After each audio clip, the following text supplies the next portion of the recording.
جن زادے کی آدم زادی سے بے لوث محبت کی داستان۔ ہانیہ ابھی بھی وقت ہے، میں کہتی ہوں یہیں سے مڑ جاتے ہیں یار، خدا نخواستہ کچھ برا نہ ہو جائے ہمارے ساتھ۔ جن بھوت سے بچ بھی گئی ہم دونوں، تو بھی آج کل کے حالات سے تم بھی واقف ہو نا، زمانہ کتنا خراب ہے، یہ نہ ہو کہ تمہاری اس طرح کی اٹھ پٹانگ حرکتیں بعد میں مہنگی پڑیں ہمیں۔ عمارت کے سامنے کھڑی ہانیہ بغور اس عمارت کا جائزہ لے رہی تھی جب ربیہ نے ایک بار پھر اسے سمجھانے کی کوشش کی۔ ہانیہ جو عمارت کو دیکھ کر مسکرا رہی تھی، اس کی بات پر گھور کر اسے رہ گئی۔ ربیہ تمہیں کہا تھا نا کہ تمہیں میرے ساتھ نہیں آنا تو مت آؤ، میں اکیلے بھی آ سکتی تھی، یہاں آنا تمہارا اپنا فیصلہ ہے، میں نے فورس نہیں کیا تمہیں، اگر اب بھی تم واپس جانا چاہ رہی ہو تو جا سکتی ہو، میں تو اس عمارت کے اندر ضرور جاؤں گی، وہ اٹل انداز اختیار کرتے ہوئے کہہ رہی تھی، پھر ذرا سائڈ پر ہو کر اطراف سے عمارت کو دیکھنے کی کوشش کی۔ دیکھنے میں عمارت خاصی پرانی اور بوسیدہ لگ رہی تھی، جیسے صدیوں سے یہاں کوئی نہ آیا ہو، کسی زمانے میں وہ عمارت خاصی شاندار رہی ہوگی، لیکن اب تو کسی بھوت بنگلے کا منظر ہی پیش کر رہی تھی۔ اجڑی حالت، اکھڑا پلستر، خراب ہوا رنگ و روغن، اوپر سیکنڈ فلور کی نظر آتی کھڑکیوں کا کانچ بھی ٹوٹا ہوا تھا۔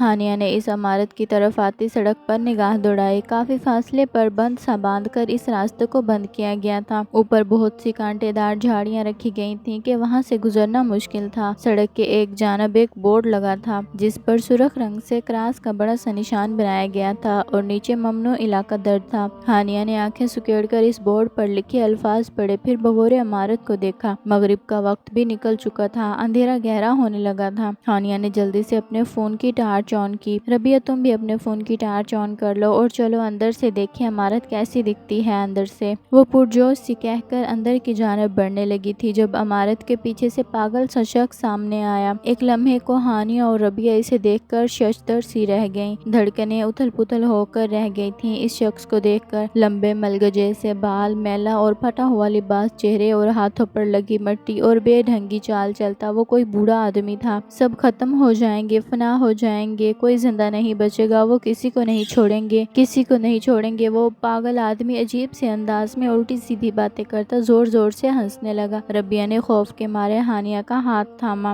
ہانیہ چلو پلیز یہاں سے، یہ علاقہ سیف نہیں ہے، دیکھو وہ آدمی بھی کہہ رہا ہے نا ہمیں یہاں نہیں رکنا چاہیے، تم یہ ایڈونچر پھر کسی دن روشنی میں پورا کر لینا پلیز۔ ربیہ نے باقاعدہ ہاتھ جوڑ کر منت کی تھی اس کی۔ ارے چپ کرو یار، دکھ نہیں رہا پاگل ہے وہ آدمی، اور جسے خود کا ہوش نہیں، اسے کیا پتا کہ کیا بات کرنی ہے کیا نہیں۔ تم بھی بے وقوفوں کی طرح اس کی باتوں میں آ گئی، صرف 5 منٹ کی بات ہے، چلو اب پھر گھر بھی جانا ہے، زیادہ اندھیرا ہو گیا تو کنوینس ملنا بھی مشکل ہو جائے گا پھر۔ ہانیہ کہہ کر اس بغیر دروازے لگی عمارت میں داخل ہو گئی۔ ربیہ نے ایک نظر دور پگڈنڈی پر جاتے اس پاگل شخص پر ڈالی، پھر دل میں اللہ کا نام لے کر اپنے سیل فون کی ٹارچ آن کرتی ہانیہ کے پیچھے چل دی، یہ غور کیے بغیر کہ عمارت میں داخل ہوتے ہی ان کے موبائل کے سگنلز غائب ہو چکے تھے۔ بھابی حسن کہاں ہے؟ گھر میں ہی موجود ہے یا کہیں باہر گیا ہے؟ مہرالنساء اپنی جیٹھانی کے گھر داخل ہوئیں، انہیں کچن میں پا کر سیدھی وہیں جاتے ہوئے پریشان سے لہجے میں پوچھا، ارے آؤ مہرالنساء، کیا ہوا، سب خیریت ہی ہے نا؟ حسن اپنے کمرے میں ہے، کچھ دیر پہلے ہی آیا ہے، تم کیوں پریشان دکھائی دے رہی ہو؟ بشریٰ بیگم نے جلدی جلدی پیڑے بناتے ہوئے ایک نظر مہرالنساء کی طرف دیکھا۔ بھابی ہانیہ ابھی تک گھر نہیں آئی، پیپر تو کب سے ختم ہو چکا ہے، اس کا نہ جانے کہاں رہ گئی ہے، میرا دل بہت گھبرا رہا ہے، حسن سے کہیں پلیز اسے دیکھ آئے ذرا، اس کے بابا بھی آج لیٹ آئیں گے ورنہ میں ان سے کہہ دیتی۔ مہرالنساء روحان سی ہو کر بولی، نہ جانے کیوں ان کی چھٹی حس کسی خطرے کی پیشن گوئی کر رہی تھی، دل بیٹھا جا رہا تھا بس۔ ہاں ہائے ابھی تک گھر نہیں لوٹی وہ، ارے کہاں رہ گئی ہے بچی، دیکھو تو باہر کیسا اندھیرا پھیل رہا ہے۔ اچھا تم ایسا کرو، حسن اپنے کمرے میں ہوگا، اسے جا کر کہو کہ پہلے ہانیہ کو لے آئے گھر، جب تک وہ آئے گا تب تک میں کھانا بھی تیار کر لوں گی۔ بشریٰ بیگم نے تیزی سے ہاتھ چلاتے ہوئے انہیں جواب دیا، وہ بھی قدرے پریشان سی ہو گئی تھی۔ مہرالنساء سر ہلاتی حسن کے کمرے کی جانب بڑھ گئی، دروازہ کھٹکھٹا کر اندر داخل ہوئیں تو حسن بیڈ پر نیم دراز لیپ ٹاپ پر کچھ ضروری میلز چیک کر رہا تھا۔ السلام علیکم چچی جان۔ مہرالنساء کو اندر داخل ہوتے دیکھ کر وہ سیدھا ہو کر بیٹھا اور ادب سے سلام کیا، ساتھ ہی لیپ ٹاپ کی سکرین بھی فولڈ کرتے ہوئے اسے ایک جانب کھسکا دیا۔ وعلیکم السلام حسن بیٹا، ہانیہ ابھی تک گھر نہیں آئی، تم پلیز جا کر دیکھو ذرا کہاں رہ گئی ہے وہ، میں اسے کال بھی کر رہی ہوں لیکن فون ہی نہیں ہو رہا، شاید نیٹ ورک کا کچھ مسئلہ ہے۔ مہرالنساء نے آتے ہی حسن سے اپنی پریشانی شیئر کی۔ ان کی بات پر حسن نے ایک نگاہ گھڑی پر ڈالی، میری اس سے تقریباً 1 گھنٹہ پہلے بات ہوئی تھی چچی جان، تب وہ کہہ رہی تھی کہ بس کا انتظار کر رہی ہے،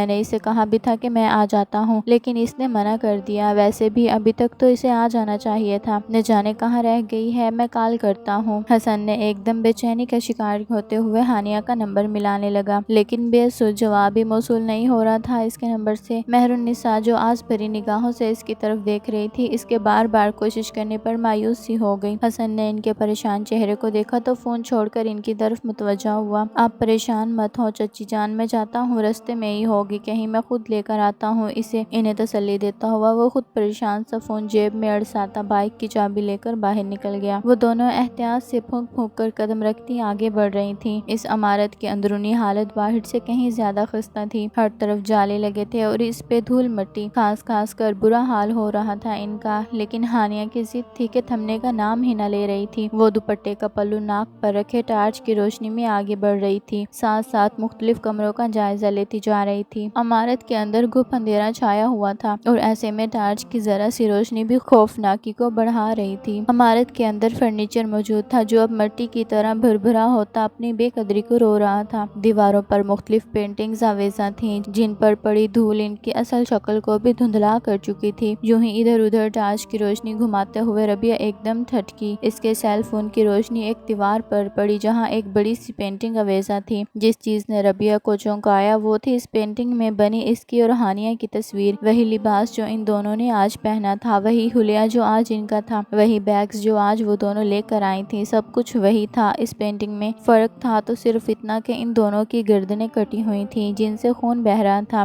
گردن کا کٹ بہت واضح تھا، اس پینٹنگ نے اسے ششدر کر دیا تھا، اس کی تو گویا سانسیں ہی تھمنے لگی تھیں۔ منہ پر ہاتھ رکھے وہ بے یقینی سے پیچھے ہونے لگی، پیچھے موجود دیوار سے ٹکراتے ہی اس کی جان حلق میں آ گئی، منہ سے ہلکی سی چیخ برآمد ہوئی تھی، لیکن پیچھے دیوار کو دیکھ کر جان میں جان آئی۔ تبھی ایک دم اسے ہانیہ کا خیال آیا، وہ وہاں نہیں تھی، نہ جانے چلتی چلتی کہاں پہنچ گئی تھی، اور یہ خیال ہی جان لینے کو کافی تھا کہ وہ دونوں الگ الگ ہو چکی تھیں، اکیلی تنہا۔ ہانیہ، اس نے خشک ہوتے لبوں پر زبان پھیرتے ہوئے آواز دینی چاہی۔ ہانیہ کہاں ہو تم؟ اب کی بار تھوڑی بلند آواز میں پکارا تھا، ساتھ ہی وہ اندازے سے آگے بڑھنے لگی جس طرف ہانیہ کے جانے کی امید تھی۔ ہانیہ پلیز جواب دو، دیکھو مجھے پتا ہے تم جان بوجھ کر چھپی ہو مجھے ڈرانے کے لیے، فار گاڈ سیک ہانیہ میری جان چلی جائے گی، سامنے آ جاؤ، وہ بھیگی آواز میں کہہ رہی تھی، لیکن کوئی جواب سنائی نہ دیا، معمولی سی آہٹ بھی سنائی نہ دے رہی تھی وہاں۔ ہانیہ میں واپس چلی جاؤں گی اگر تم سامنے نہ آئی تو، بہت ہی گھٹیا مذاق۔ اس کی بات ابھی ادھوری تھی جب ہانیہ کی دل خراش چیخ سنائی دی جس نے ربیہ کے رہے سہے حواس بھی سلب کر لیے۔